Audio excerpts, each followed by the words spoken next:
My name is Amie Kay Tanner, and I'm 68 years old. The purpose of this interview is to go back in time and to look at what it was like when you were a child in Deerfield Beach. So I'd like to start with your parents or your grandparents, whoever was the oldest that came to Deerfield. Tell me a little bit about your family, how they came here, where did they live?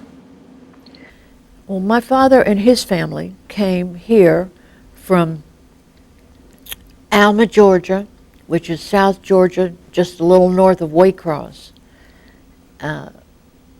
His father and mother, James Monroe and Maddie Donna Tanner, came. His sister lived here already. She was married to Clint Stewart, who was at one time part of the law enforcement. And they lived on northwest First Avenue, which is now David Eller parking lot. And my grandfather was in construction, so my father was 9 years old when they moved there in 1920. And my grandparents were both sickly, and so my father went to school and then early on started helping his father. He went to Delray School, Seacrest School, because his aunt drove the bus, and he could walk over to the bridge that went across from Deerfield to Boca, and he could ride with all his cousins up to school and visit. So when everybody else went to Pompano, Daddy went to Seacrest. And they stayed here. They had two more children. My father had a brother and a sister that were younger, and he built many. After he got out of school, he worked with his father building many of the old houses. Ed Dietrich and I look back on all the old Cosby houses on the beach, which we're very anxious to try to preserve at least a record of them, because that was some of the first housing on the beach. They're very distinctive. And then when he got a little older, he contracted with the government to build military support housing. And he went many places. And he was in Moultrie, Georgia, at Spence Field, building military housing. And at that time, he smoked Hav-A-Tampa cigars. And he would go over and buy a pack of them at the canteen. Then he started going to the canteen and buying them one at a time. So his friends told him, "You're in love. We know that.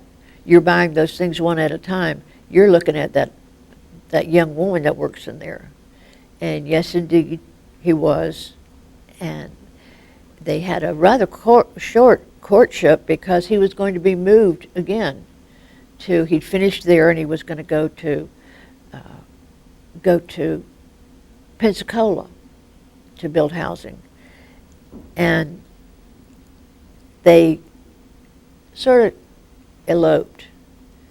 My grandfather, there was a family of 8. They lived out in the country, in Berlin, Georgia. And Mom and Daddy and Mama's best friend went to Thomasville and got married at the courthouse in Thomasville, Georgia. And then they went to Pensacola. But shortly thereafter, very shortly, they came back, and she apologized to her parents for doing that. But I think that she didn't know how her daddy would take to my father. What year did they come to Deerfield Beach? They came to Deerfield Mom and Daddy came to Deerfield in 1946 or 7. Probably 7. I was born in November of 1947, and Mother was quite pregnant when she came. And I have the cards, congratulations cards on the baby, and had a list, the guest list, and it was everybody in Deerfield. At that point, there weren't this many people in Deerfield, and everybody from the First Baptist Church was there. And looking back on it, they gave her, oh no, that was their housewarming. They gave her a lovely shower, and then everybody helped her because she had a very difficult pregnancy.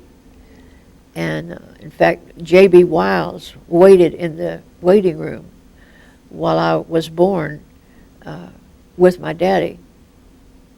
And when they came out, I was born in November of 1947, and they had moved all the women. I probably would have been born right here in Deerfield, but there was a hurricane coming, 1947. It was rather a severe hurricane, and Dr. Benjamin F. Hart, my mother's maiden name was Hart, so it was kind of unique that Dr. Hart brought all the women, pregnant women, down because the hurricane was coming, and it does encourage pregnancy, birth. So that's when they came. They came after the war. My father was severely injured. He served in the Pacific. He and Ed Dietrich. What branch of the service did he serve in? I'm sorry, but I can't hear you. What branch of the service? Oh, he was a CB. He went into the Navy. He joined in Pensacola. He was past the age of drafting, but he came home and told my mother. He didn't discuss it before he went. So he told her that he had joined. And he joined up the Navy, and he went to Navy training school. And then when they graduated from training school, they came down, and his name was not on the list as to a posting.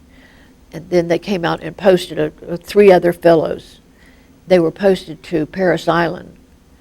He was put in, and he had to go through Marine training because he was going to be put in the Seabees, and they felt that they should have more training. So they were trained there. My mother went several places with him. He went out west. He was at Camp Pendleton, ready to be shipped out, and they were pregnant, and the baby was a stillbirth. So they brought Daddy home. They gave him a 3-day pass to come from Camp Pendleton to Jacksonville, Florida, because Mama had gone home to live with her family at the farm.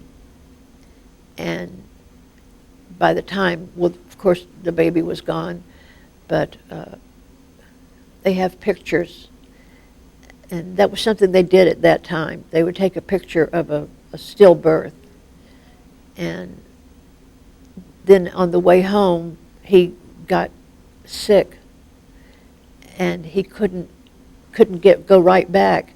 So the Red Cross got him an extension, because when he got here, he was already AWOL. Let's move forward to the Deerfield Beach memories. So you were born in Deerfield Beach in 1947. Yes. Tell me about your early childhood in Deerfield.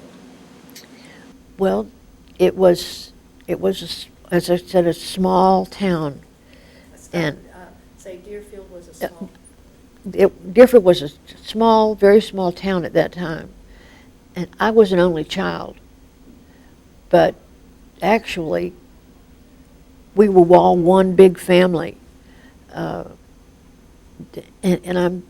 I think it's so wonderful that I still see people that I've known since the day I was born.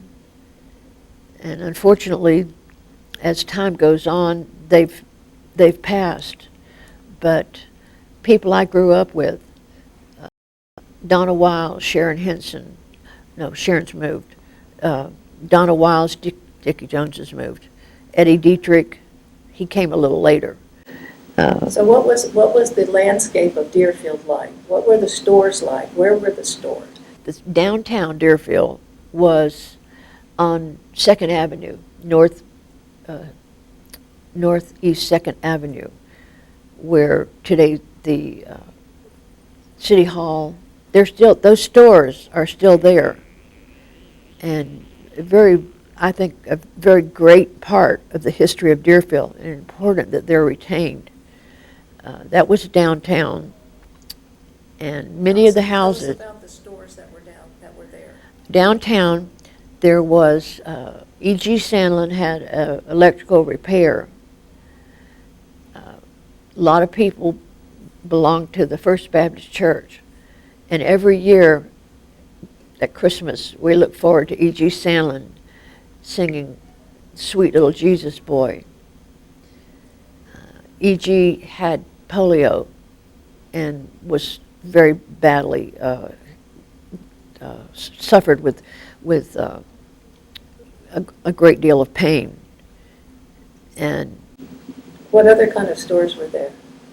There was Mr. Bain's Bakery.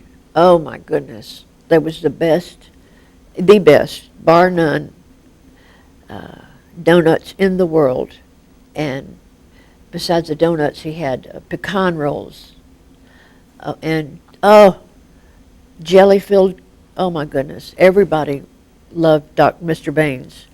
And there was the post office was there at one point. In the beginning, when we first got our post office, it was on Dixie Highway in Saxon's Mercantile, like in many places at that time. The post office would be in the back of a general store. And there was also, later on, Dr. Robb had his store there, had his shop, his office, and there was a little diner, and then Harriman, Steve Harriman's electric shop, and eventually his daughter Donna had a record shop, and that was when we were all growing up and looking to grow into music. And over the years, there was a dress shop there. There was, it grew into many other, it's quite different now to see it. I think there's 3 restaurants up there now. And who were your friends, and what did you do on your free time when you were growing up? Well, my friends, we all lived right in the same area. Carol Ann Reeves, her mom and daddy owned a store on Dixie. It was a clothing store, and every year we went there to shop for Christmas. And she lived on 3rd Avenue. Then 4th Avenue, Sharon Henson, her daddy was a farmer. Hubert Henson, her mother was a teacher. That was 3rd Avenue. 4th Avenue, I lived on 5th Avenue. Donna Wiles moved to 5th Avenue. 6th Avenue was Diane Horton. Her daddy was the principal at the junior high school. And 7th Avenue, Brenda Raines. Her mama taught at the elementary school. And her daddy was a ham radio operator. And that was just magic to see all this tubes and all these parts of ham radio, and listen to him to talk to people all over the world. And he had gone to school with and was roommates with Ronald Reagan. And they corresponded quite a bit. And then we had some friends that lived on the beach. Kathy Hebsacker lived on the beach. And what did you do with these friends? We went to church. We had church was a big part of growing up. There was a lot of youth-oriented. One time I remember we went to a skating rink, a roller skating rink in Lake Worth, and I had always had, I had polio when I was young, and it affected, it had long-lasting effects, but one thing was a weakness, and we went to this roller skating rink, and I put the roller skates on, stood up, and immediately both ankles turned over and sprained both ankles. So that was the end of that. I wasn't an extremely athletic person. I took dancing because they thought that would strengthen my muscles, and I did take dancing up through college. And Tell me about the beach back then. Did you go to the beach? we did go to the beach. We went to the beach back then, and although I never have really been a beach person, I am rather fair-skinned, and I never learned how to swim. I mean, really, real swimming. I could dog paddle or, just barely get around, but I wasn't comfortable over my head or diving or anything like that. We used to go to the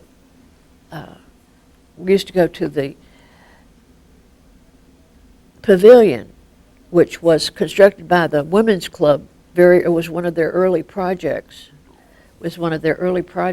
And we would go over there, and they would bring, the ladies would bring their electric frying pans, and we would have breakfast and go swimming. And I went swimming with them, and I got caught in an undertow. And all I could remember was turning and seeing the sand roll and roll.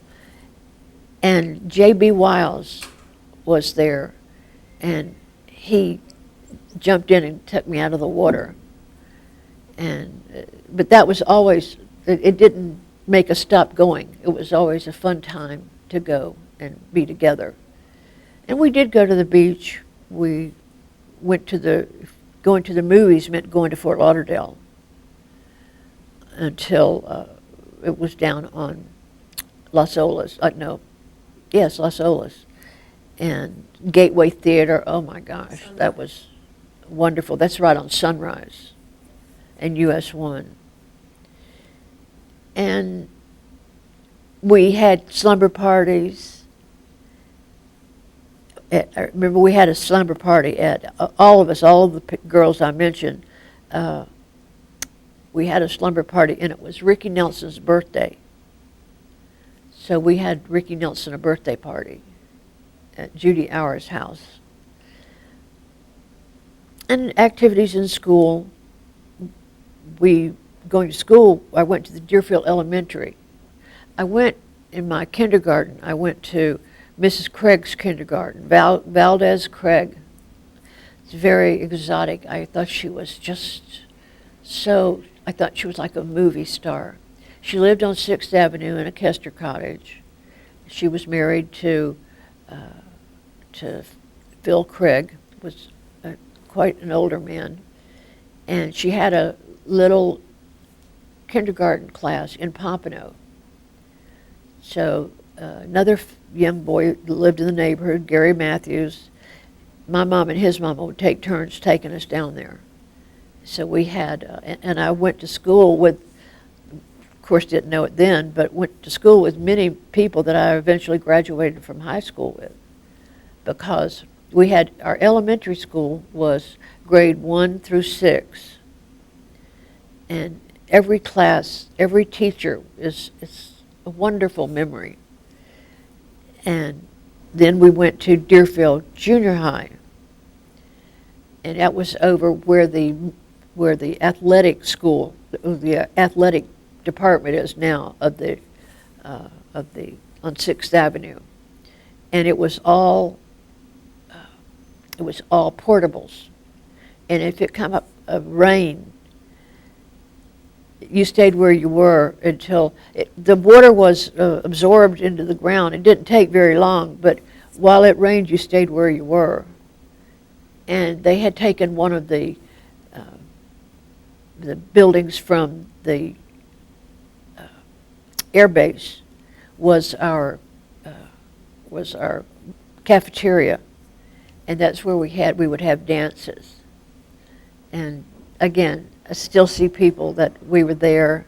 Billy Tears, oh my goodness, we had the same birthday, and I still have contact with him today. Tell me about the Kester cottages. The Kester cottages, they were built in the 1930s to have housing for people that were coming into Deerfield. People that were coming into Deerfield in the early days were mostly from the South, mostly from Georgia, North Florida, South Carolina, and they were mostly people that were going into farming or support businesses like the furniture store or grocery store, and they could be purchased or they could be rented. They were built by Stuart and W.L. Kester from Pompano. And the Kesters made quite a good living on this business in Deerfield, but they gave back. They didn't just take the money and run. They gave back. They gave the city the acreage that is now Pioneer Park. They gave the Memorial Cemetery, and they gave property for the First Baptist Church, and they gave other properties.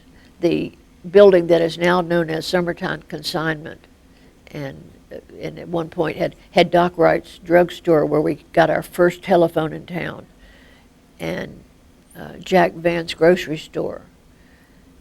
And today it's Summertime Consignment. But that was built by the Kesters, and it was the first offices for the Butler Farms with one of our founding pioneers, J.D. and G.E. Butler. Do you remember the Diamond Club? I do remember the Diamond Club. I lived on Fifth Avenue, and if I was a crow, I could have flown straight to the Diamond Club. I couldn't see it, but I could hear it. And on the weekends, it started on like 6 o'clock on Friday, and went solid, didn't slow down until church time on Sunday. And we could hear the music, we could smell the cooking, the barbecue, and it was a really rather nondescript building. It was a white building, and they had 2 front doors. And people would sort of hang around outside in front, and then the activities would go on inside. And they had music and quite a bit of celebration. And I used to have talked with Sylvia Potier about it, and she remembers getting quite a scolding for going in before she was supposed to have gone in. And it was strictly for the West Side. I never knew anyone that went there. There was also a building, the Dewdrop, that was there, that was same type of entertainment. And there was a couple other, and I've forgotten those names right now, but there were buildings on the east side too. In the early 50s, there was the Sun Cove restaurant, and it's been several different buildings, but always a restaurant. It was at about, I think it was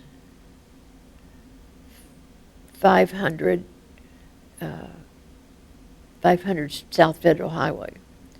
And directly across the street came a building that was, it was a smorgasbord at one time, and it was a grill, a sea grill, and it became, eventually its last life as a restaurant was Brooks, and that was the place in Deerfield. Very elegant, very elegant menu, and that's where they had a lot of celebrations, and eventually now has been purchased for a rehabilitation center. What can you tell me about any incidents that you remember in Deerfield that were tragic, or something that you remember as a big incident that may have occurred in Deerfield? Well, think back on things that have happened in Deerfield. One, when I was very, very young, I was probably about 5, and my mama was a housewife, and that meant doing whatever needed to be done for my daddy. My daddy was in construction at that point. Tell me what his name was. Oh, Otis Tanner, Otis L. Tanner, and my mother was Rossi. Both of their middle names were Lee, very common in the South at that time. And she was running an errand for my daddy, and he had the car. We had like a 52 Chevy, and she was driving his truck, which was a 1947 International. A huge truck for my mother. My mother was a tiny lady. And she was coming across from the west, going east across the railroad track. There was a crossing there. And she got there, and it choked down on the railroad track. And my mother just went wild, because I was on the back seat. I was on the flatbed. I talked her into letting me ride on the back, and I was up in it with my dog, Winston Churchill. I was back up against the cab, and the arm came down and pinned me up against the cab. Well, Mother got out of the cab. She was running around. She was just going wild. And J.W. and Stanley McCall operated a city service station on the corner of the southwest corner of Dixie and Hillsborough. They were both very good-looking young men, athletes, and they came running over there, and they surmised that the train was going that way that we weren't. The truck was on one side of the track, and then the other side it went the other way. Well, the train was proceeding in the direction that we weren't on.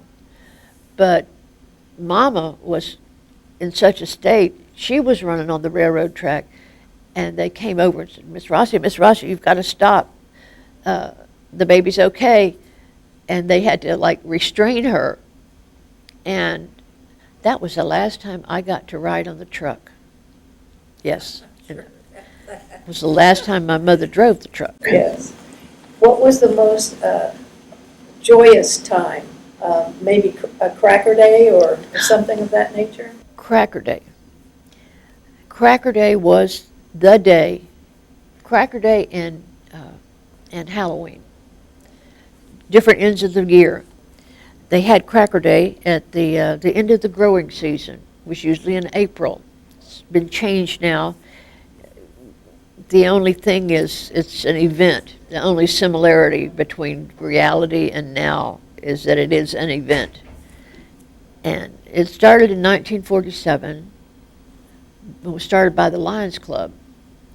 And Lions Club is the oldest civic organization in town. They were certified in 1947, and it was, again, it was only men, and it was just about every man in town. And the Custers had given us that property. 5 acres right there on the river, prime property. But the city had come through the 1930s where we were bankrupt. People worked many, many days with no money. Eventually, it was just to keep a job. Well, the Lions Club said, why don't we build the park? It was all scrub grass, was palmettos, and you couldn't have walked from was Hillsborough to the river because the foliage was so thick. So the men, there were hardly there weren't any televisions. There weren't any computers or anything. There was just church and this club. So they would come in every evening and weekends and bring in equipment from the farms. Most of the people were farmers at that time, and they built the park. And to raise money, they would have a barbecue because everybody loves a barbecue. And eventually, they built a cookhouse, and it was cement blocks with a grill over it, thick. I think it was a fence, and they would cook for like 2 days, and the recipe for the baked beans. But I think one of the main ingredients was beer. They would cook over there and visit. I have a really great picture of Eddie Dietrich and I in the cookhouse watching them, and it was just quite an event. It was time for. Eventually, they started having a merry-go-round and a tilt-a-whirl, which was sure to make you sick. And then eventually, they had to put in a cement slab, and they had basketball, and they would have a cakewalk. They would have square dancing. And it was the biggest political event of the year. All the young politicians would come, and you'd know them because they had on starch white shirts, long sleeve, and tie. And the big thing for the kids, or at least the kids I knew, who could get the most political cards. And they were like bigger than a business card. They were like about a 4x5. And they would talk and they would promise. And it was just quite an event. And one year we had Governor Leroy Collins was running, and he got word that we were having this event in Deerfield. And they said, why don't we arrange to stop there and get to see a lot of people, just about everybody in town. And he did. He was a handsome man, and he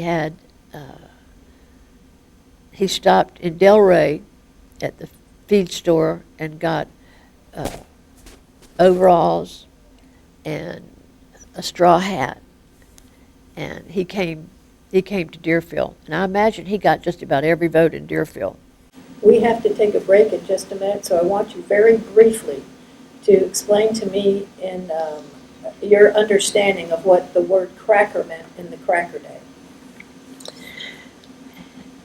And that day, when they called it Cracker Day, it was attributed to J.B. Wiles. The word cracker, when you were driving a